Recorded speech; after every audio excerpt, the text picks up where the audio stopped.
So when you stand in front of a massive international airport or maybe a sprawling veterans healthcare facility. Yeah, or even a fortified government data center. Right, exactly. You look at it and you naturally just see the concrete, the steel, the glass. It feels permanent, like it feels like a mountain that was simply placed there. Oh, absolutely. But what you're actually looking at is just the physical shadow of an incredibly complex living digital ecosystem. Yeah, and knowing that, it completely reframes how you interact with the built environment because, you look at the physical bricks and mortar, and the assumption is that the story of its creation just ended the moment the ribbon was cut. Right, like they built it and walked away. Exactly. But in modern infrastructure, the physical building it's really just one half of the reality. So today, our mission is to unpack that invisible digital architecture. We are exploring how the structures that we consider symbolic of national identity, they're no longer built from, like, static paper blueprints. No, not at all anymore. They're constructed, tested, and endlessly maintained as these dynamic digital worlds. And our insights for this deep dive come from a piece published by Roots BIM LLC, and it's titled Engineering National Identity, BIM and the Future of Infrastructure. It's a great piece, very thorough. It really is. And I have our resident expert here to help synthesize this dense structural engineering and data management material into clear mechanistic insights for you. I am looking forward to it. The sheer scale of coordination required to keep a modern nation operating is just staggering when you look beneath the surface. Yeah, and the Roots BIM LLC piece actually opens with a really striking visual to kind of anchor this whole idea. They talk about Flag Day. Right, the June 14th holiday. Exactly. On June 14th, when flags are raised across the United States, that fabric represents the ideal of patriotism. But the built environment where that flag actually flies, the military campuses, the federal courts, the emergency response center. The stuff on the ground. Right, that infrastructure represents a nation's actual resilience. Yeah. It is the literal physical machinery of the country's daily operations. And the question the piece poses is, well, how do you guarantee the resilience of that machinery before you even pour the foundation? And the mechanism they point to is BIM, which stands for Building Information Modeling. Right. But to understand BIM, you have to completely discard the idea that it's just a fancy 3D drawing tool for architects. It's not. It is a full digital engineering ecosystem. Okay, let's unpack this. Yeah. Because understanding that friction of the old way is key. Yeah, historically, construction relied on these deeply fragmented workflows. So an architect designs the aesthetic shell, right? And they hand those 2D drawings to a structural engineer. Who then has to figure out the whole steel skeleton. Exactly. And then they hand that to mechanical engineers who try to cram the internal organs, like the HVAC, the plumbing, the electrical grids inside that skeleton. Just hoping it all fits. Right. Because everyone is working in isolated silos, catastrophic errors are practically guaranteed. It's like if you build a massive federal facility using that old fragmented way, it is like a band trying to record a complex symphony while sitting in completely different recording studios. And they can't even hear each other. That's a perfect way to look at it. Like the strings don't know what the percussion is doing until the final track is mixed, and by then it just sounds like noise. But BIM fundamentally changes the behavior of the industry by acting as like a live shared digital sheet music. Yes. Everyone is in the exact same virtual space playing in real-time harmony. Like if the plumber moves a pipe, the structural engineer instantly sees how it affects their steel beam. And what's fascinating here is how this forces multidisciplinary coordination long before a single shovel hits the dirt. We were talking about projects tied to critical public service. Yeah, high-stakes stuff. Exactly. Facilities that demand high-performance mechanical systems and strict security validations. You cannot afford to figure out how the pieces fit together while you are standing in the mud on a job site. You have to solve the building digitally first. Right. But having a shared digital sandbox doesn't really help if the engineers and architects are using tools that don't speak the same language. Oh, absolutely not. Which moves us into the actual digital backbone of these projects. To coordinate this, you need a very specific tech stack. And the tools the piece mentions are platforms like Autodesk Revit for the heavy modeling. Yep, Revit was huge. Navisworks Manage for coordination. Yeah. And the Autodesk Construction Cloud. And all of this is housed in something called an ISO 19650 Aligned Common Data Environment, or a CDE. That CDE is the absolute anchor of the entire operation. It is a highly structured digital space where literally every piece of data, from the overarching architectural model all the way down to the manufacturer specifications of a single door hinge, is stored, managed, and distributed. Wait, okay, I got to push back here for a second. Go for it. Because you're throwing around acronyms like CDE as this single source of truth, but let's look at the reality of a massive job site. You have, say, 5 different specialized subcontractors, all of them manipulating incredibly dense files. Oh, yeah, the files are massive. So introducing a centralized cloud system usually just creates a fragmented mess, doesn't it, where people accidentally overwrite each other's work or they pull up the wrong version. How does a CDE actually force a commercial plumber and an electrical engineer to look at the exact same file without causing a massive digital traffic jam? Well, that is the core logistical hurdle of any major project, and it is exactly why a CDE is governed by strict, standardized protocols like that ISO 19650 standard you mentioned. Okay, so it's not a free-for-all. No, not at all. A CDE doesn't just act like a shared folder on your desktop where anyone can click and drag files. It operates on a system of strict permissions, version control, and status tagging. Meaning what exactly in practice? So when the mechanical engineer is working on the HVAC layout, that specific portion of the model is essentially checked out or partitioned. The electrical engineer can see the HVAC layout updating, but they cannot alter it. And once the mechanical design reaches a certain milestone, it goes through a formal gateway inside the CDE to be approved. If someone logs in on Tuesday, the system physically prevents them from working off Monday's outdated blueprint. Oh, wow. So it is actively managing the human behavior, not just holding the data. Precisely. And the immediate payoff of that control is something called clash detection, which is heavily utilized in MEPF services. Right, MEPF. That stands for Mechanical, Electrical, Plumbing, and Fire Systems, right? Yep, that's it.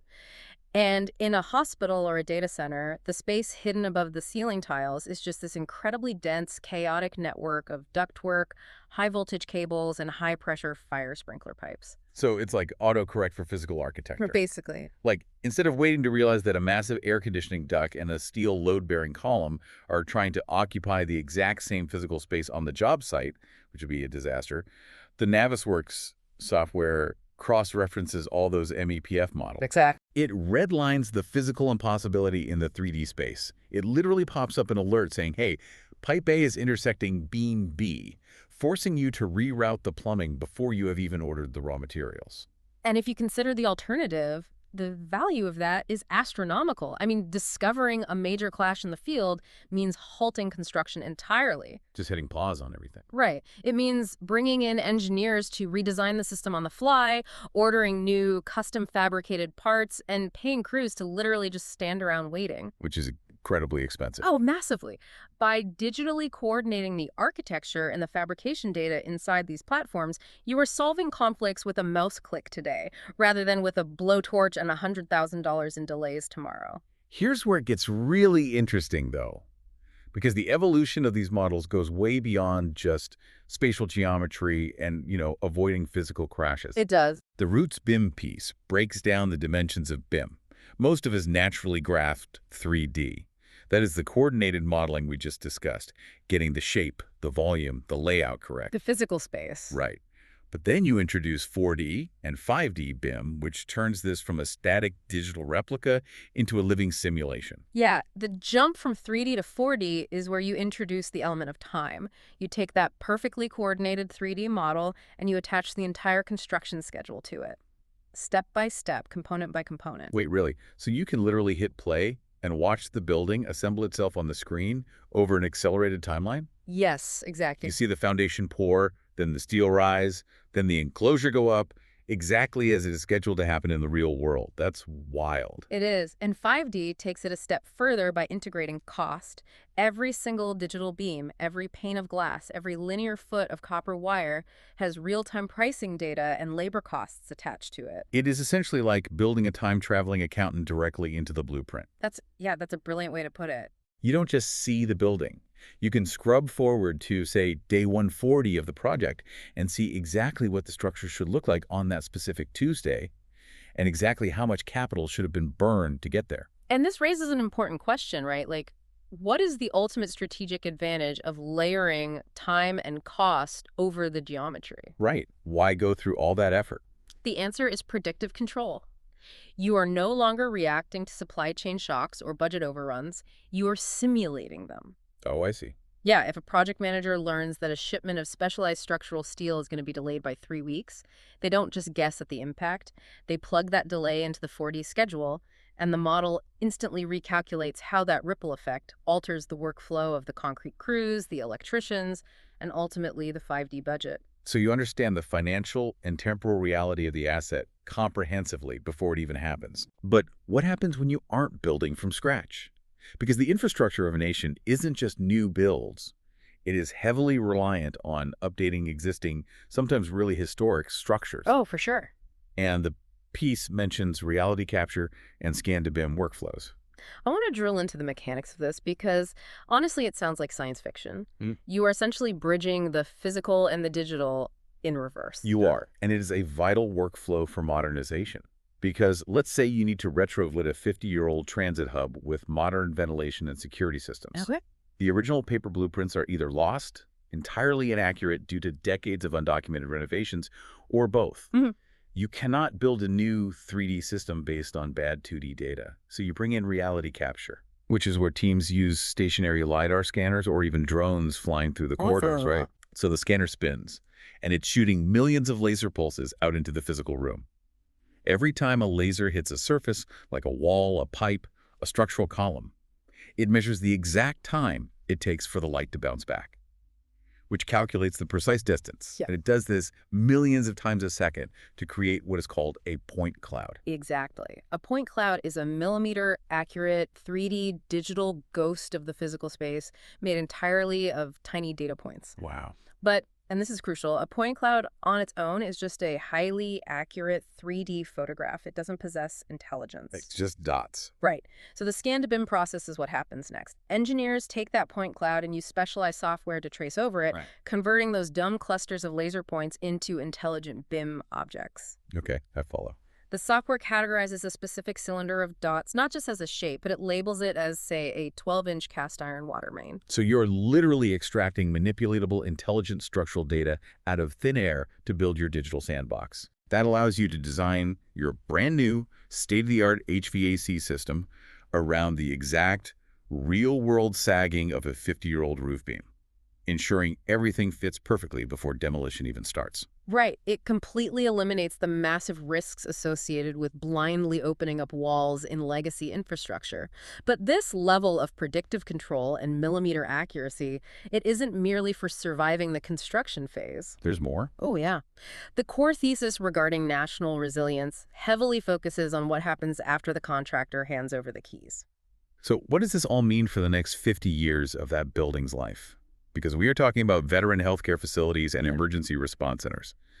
Their survival over decades is the actual definition of resilience. Well, construction is only a fraction of an asset's life cycle. The vast majority of a building's cost and its potential for failure happens during decades of facility management and operations. Right, the data. Historically, at the end of a massive project, the owner was handed a literal cardboard box full of 3 ring binders containing warranties, maintenance schedules, paper diagrams. Which sounds like a nightmare to sort through. It is. The moment that box goes into a storage closet, the data starts decaying.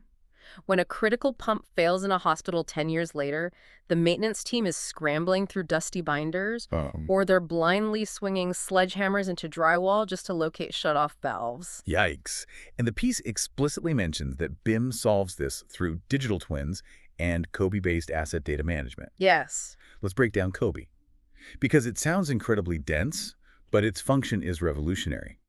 Think of COBie, which stands for Construction Operations Building Information Exchange, as like a universal translator. Right. When the architect and engineers are building that incredibly rich 3D model we talked about, all the data about a specific water pump is locked inside proprietary design software.